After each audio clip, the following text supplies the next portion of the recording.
My name is Desi Hartman, and I work with the Vital Village Network. I'm excited to welcome you to the Children's Mental Health Storytime Special Recording Project. This is a collaborative project co-hosted by the Vital Village Network Mental Health Committee and Boston Public Library. This project was started by community leaders and partner organizations coming together to develop these story times to engage and empower children and families with social emotional skills to support positive mental health and well-being. Hello, everyone. My name is Camelia, also from the Vital Village Network. The goal of this Storytime series is to highlight social emotional learning themes that can support children and families transitioning back to school and or in-person happenings in general. Three themes that we decided to explore the librarians and families are lost and grieving, separation and anxiety, consent and boundaries. Thank you for being a part of the Children's Mental Health Storytimes, and I hope you and your families enjoy the recordings. Hello, friends. Hello, friends. Hello, friends. It's time for story time. Are you ready to sing with me today? It's always fun to sing about our feelings. Ready? If you're happy and you know it, clap your hands. If you're happy and you know it, clap your hands. If you're happy and you know it and you really want to show it, if you're happy and you know it, clap your hands. If you're angry and you know it, stomp your feet. If you're angry and you know it, stomp your feet. If you're angry and you know it and you really want to show it, if you're angry and you know it, stomp your feet. If you're excited and you know it, shout hooray, hooray! If you're excited and you know it, shout hooray, hooray! If you're excited and you know it and you really want to show it, if you're excited and you know it, shout hooray, hooray! I like singing If You're Happy and You Know It. It's a good song, and I can make up verses for things. I could sing about being happy, or sad, or excited, or angry, or even just grumpy. But there's one emotion that I can't sing about in that song, and that's the emotion called grief. When we are grieving, we might not always feel the same way all the time. Grief is what we feel when we have lost someone because they died or went away. And it could also be about an animal or even something that's just not an object or a house that we're never going to see again. Grieving might make people feel sad, and they might show that by crying or wailing or being really, really, really still. Different cultures have different ways of dealing with grief. Sometimes it's a celebration of the life or the thing that was lost. Sometimes it's a great sadness. You might see people who hold themselves very still and try to keep their grief off their face. And you might see people who are very dramatic about it because that's what feels right for them. Grief can even make people be angry at the person that they've lost because they went away. But it's good to have the words to talk about it. And it's good to know that you're not the only person who's ever felt that way. If you have something or someone to grieve, use your words and tell people how you feel, and they can help you. Today's story is called Nana Upstairs and Nana Downstairs, and it's a good story, but some parts of it are sad, so I might need a Kleenex. It was written and illustrated by Tommy DePaola, and it was so important to him that he told it twice. This is the first way he told it, back when he couldn't use very many colors in his art. And this is the second way. We're going to read the big one. but the words are the same.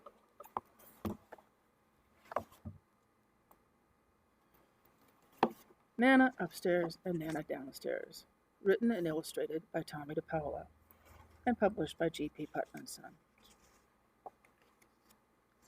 When Tommy was a little boy, he had a grandmother and a great-grandmother, and he loved both of them very much. He and his family would go to visit every Sunday afternoon. His grandmother always seemed to be standing by the big black stove in the kitchen.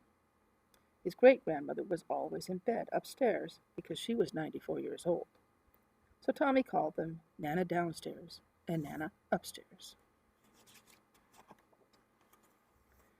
Almost every Sunday was the same.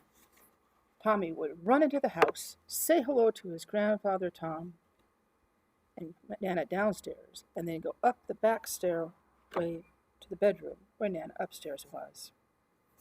"Get some candy," Nana Upstairs would say, and he would open the lid of the sewing box on the dresser, and there would be candy mints. Once, Nana Downstairs came into the bedroom and helped Nana Upstairs to the big Morris chair and tied her in so she wouldn't fall out.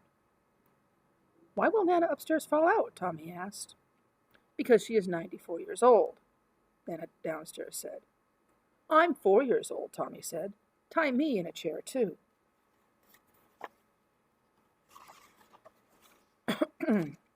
So every Sunday, after he found the candy mints in the sewing box on the dresser, Nana Downstairs would come up the back stairway and tie Nana Upstairs and Tommy in their chairs. And then they would eat their candy and talk. Nana Upstairs told him about the little people. "Watch out for the fresh one with the red hat with the feather in it. He plays with matches," she said. "I will," said Tommy. "There he is," she said, "over by the brush and comb. See him?" Tommy nodded. When Nana Downstairs had finished her work by the big black stove and baked a cake to eat before Tommy went home, she would come upstairs. "Now," Nana Downstairs would say as she untied Tommy from his chair, "we must all take our naps." After their naps, Nana Downstairs would comb out Nana Upstairs' beautiful silver white hair. And Nana Downstairs would comb and brush her own hair. "Now make the cow's tail," Tommy would say, and she would twist her hair and pin it up on top of her head. One time, Tommy's older brother came into the bedroom and saw Nana Upstairs with her hair all down around her shoulders, and he ran away. "She looks like a witch," he said. "She does not," Tommy said. "She's beautiful."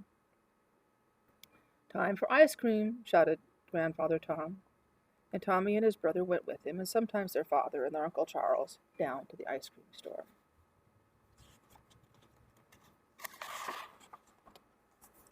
When they got back, it was time for Nana Upstairs to have supper, and Tommy would help carry the tray of milk and crackers up the back stairway. Once, Tommy's father took movies of the whole family. He took movies of Nana Downstairs and Nana Upstairs, and Tommy stood in the middle. There he is.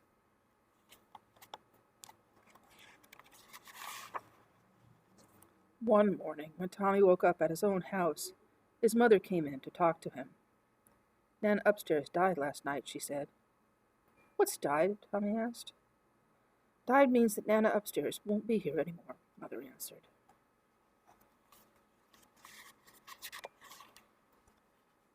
They went to Tom and Nana Downstairs' house, even though it wasn't Sunday. Tommy ran up the back stairway before he'd even said hello. He ran into Nana Upstairs' room. The bed was empty.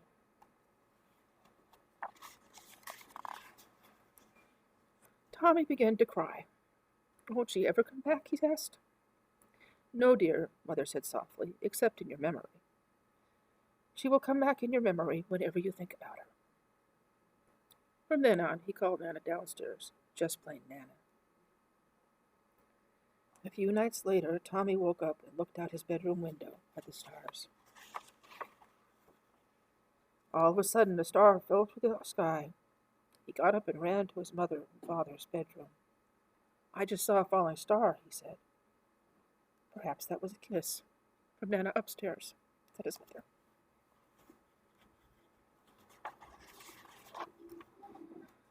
A long time later, when Tommy had grown up, Nana downstairs was old and in bed just like Nana upstairs.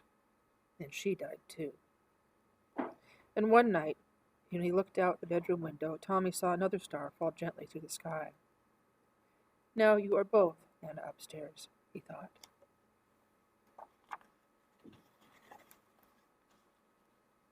Tommy has a note at the end of the new version that says this is a true story. When he was little, he had two of his grandmothers and a grandfather that he could visit, and his great-grandmother as well. When he was 4 years old, his great-grandmother was his best friend. So here's the story, and when he told it again, he had to draw the pictures all over again, and it felt just as important as the first time.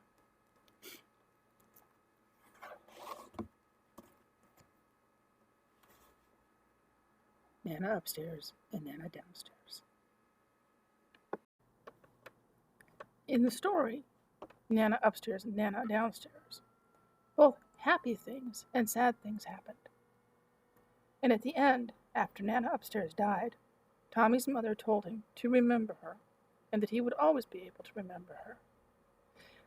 But you might feel, well, kind of worried about that, because you hear people say, "I forgot," all the time. And we do forget things. But we remember the important things. And I can show you that. Well, actually, Miss Claire is going to show you that. Because she is going to sing for you a song that you know. Sort of. Well, you know part of it. The important part. This song is from a poem that's actually very old. It was written in 1806, which is more than 200 years ago. But we remember the important part. And I promise you that if you're grieving for someone that you've lost, you'll remember the important part too. Here's Miss Claire with Twinkle, Twinkle, Little Star. Twinkle, twinkle, little star, how I wonder what you are. Up above the world so high, like a diamond in the sky. Twinkle, twinkle, little star, how I wonder what you are. When the blazing sun is gone, when he nothing shines upon, then you show your little light. Twinkle, twinkle, all the night. Twinkle, twinkle, little star, how I wonder what you are. Then the traveler in the night thanks you for your tiny light.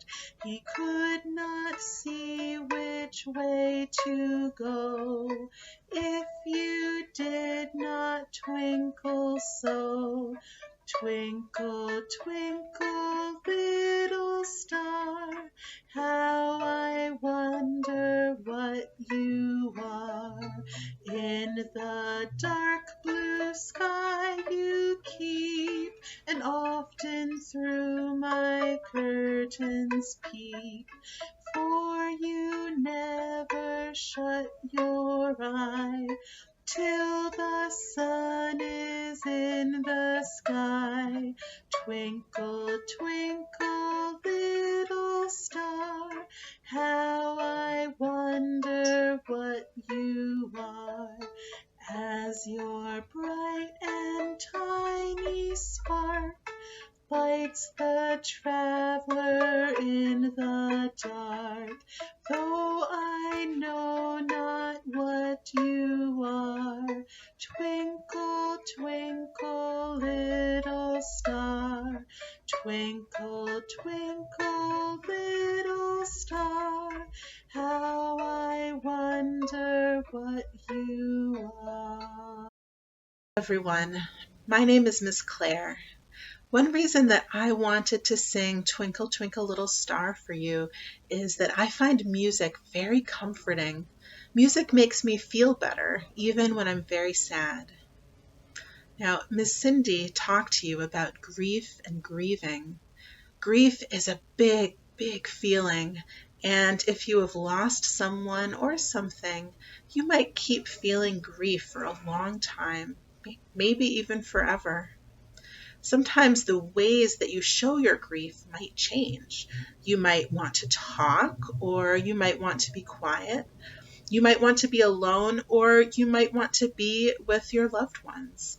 Your grief might feel really, really big, like it's the only thing that you can feel. You don't want to do or feel anything else. Or sometimes your grief might feel smaller, like you can feel other feelings and do other things at the same time. Now, when you're sad, other people might want to comfort you, or you might look for ways to comfort yourself. Comfort is when you try to make someone feel better and let them know that you love them.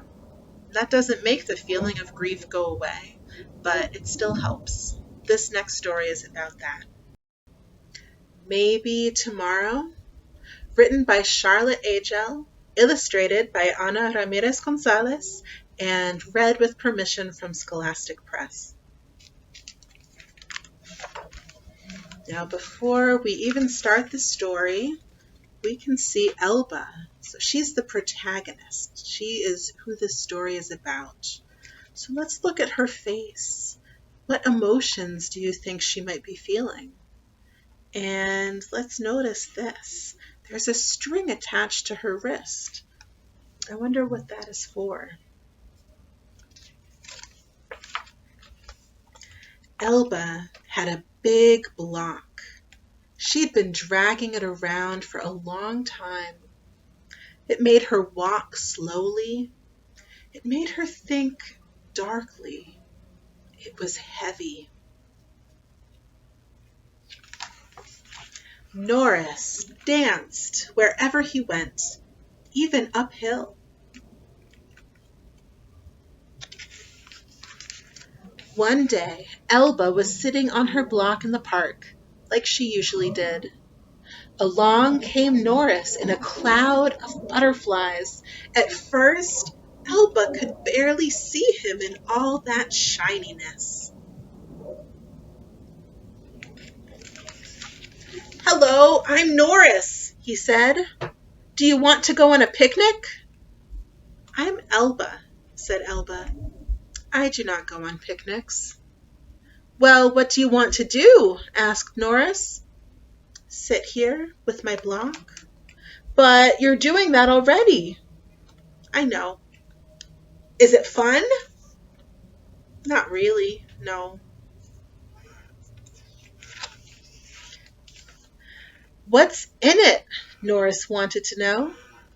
"In it?" said Elba. "What do you mean?" "Well, it's a box, isn't it? Something must be inside it." "It's not a box. It's a block," said Elba. "Are you sure?" asked Norris. "Yes," said Elba, prodding it with her umbrella. She always carried one, just in case it rained. Norris sat down next to Elba. "I feel something in there," he said. "What?" asked Elba, who didn't feel a thing.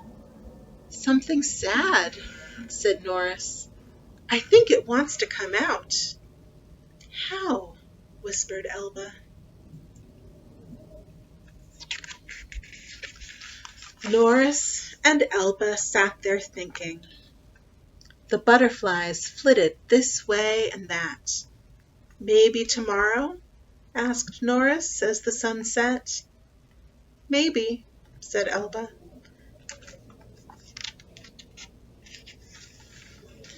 The next day, it was raining. The butterflies looked a little damp. The weather didn't slow down Norris, though. "You're making me dizzy," said Elba. "It's time for tea," said Norris. They had a good, quiet tea with rain in it. Maybe tomorrow, said Norris. Maybe, said Elba, if tomorrow ever comes. Tomorrow didn't come, but another today did. It's really time, said Norris, because I want you to come to the ocean with me.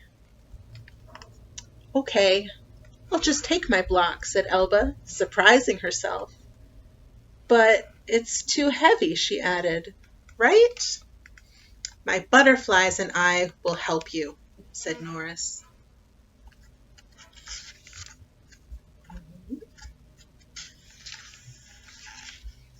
They did help. It was a very long journey. Elba and Norris talked and didn't talk.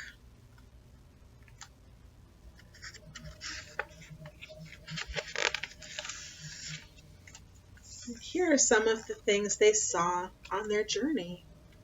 Let's look. What do you see on this page? And how does this drawing make you feel?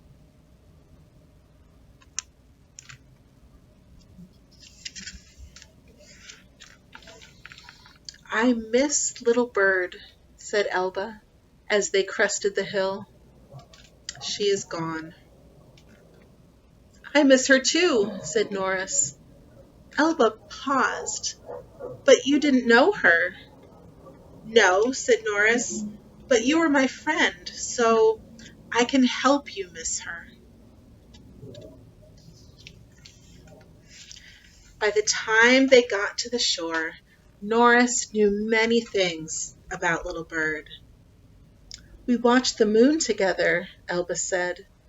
She taught me how to sing. We were hardly ever apart.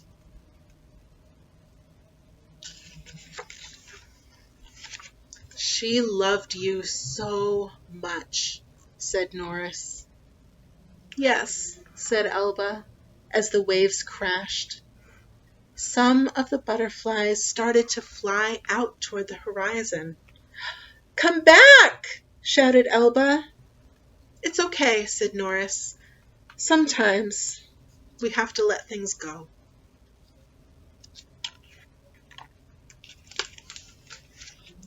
They both sat down on Elba's block, but there wasn't enough room.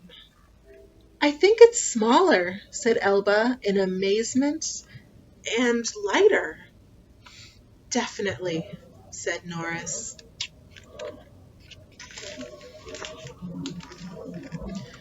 Together they stood and faced the roaring sea.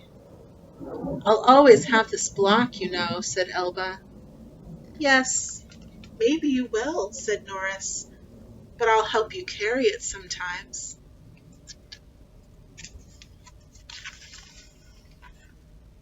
The two friends stayed by the ocean until the sun set and the view was calm. Some of the butterflies came back. Some of them flew off forever. The next day was sunny. Do you want to go on a picnic? Norris asked. Yes, said Elba.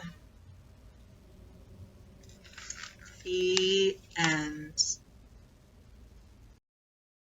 We have read 2 books together today, and now I want to ask you 2 questions that I hope you'll think about.